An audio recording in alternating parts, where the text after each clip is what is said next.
ত্রিপুরা টি workers union 7 দফা দাবিতে সোমবার অফিস লেনে শ্রম দপ্তরে গণ ডেপুটেশন ও গণধর্ণা কর্মসূচি পালন করে তাদের দাবিগুলি হলো মূল্য বৃদ্ধির সাথে সংগতি রেখে 19 কেজি পাতা তোলার নিরিখের ভিত্তিতে 250 টাকা ন্যূনতম মজুরি দিতে হবে।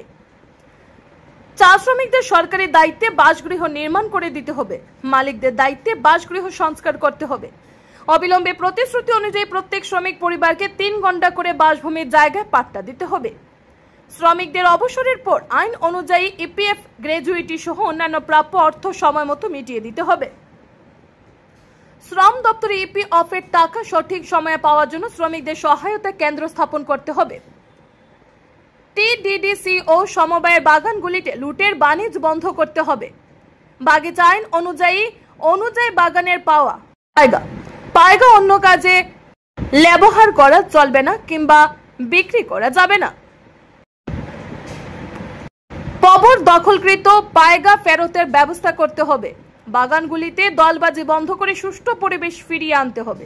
Bureau report R E. ধর্মনগর। টাকা মজুরি ঠিক করেছিল, আপনাদের সালটা মনে আছে? বামফ্রন্ট সরকার তখন ক্ষমতায় ছিলেন 2017 সাল। 1 ডিসেম্বর থেকে 176 টাকা মজুরি নির্ধারিত হয়েছিল। মালিককে এটা মানলেন না, কার্যকরী করলেন না, আদালতে গেলেন।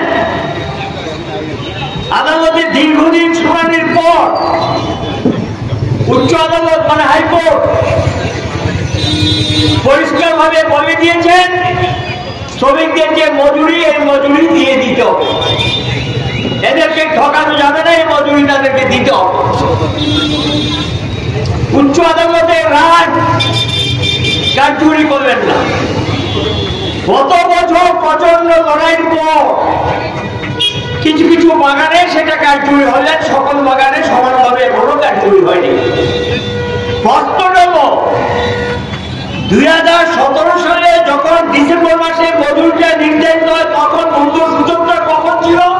সেই মূল্য সূচক ছিল অনেক আগে, ডিসেম্বর 2016। তবে এর পরের যে পিরিয়ডটা মজুরি বাড়লো, মূল্য সূচক অনুযায়ী তার মজুরি বাড়ার কথা, সেই মজুরি তো বাড়েনি।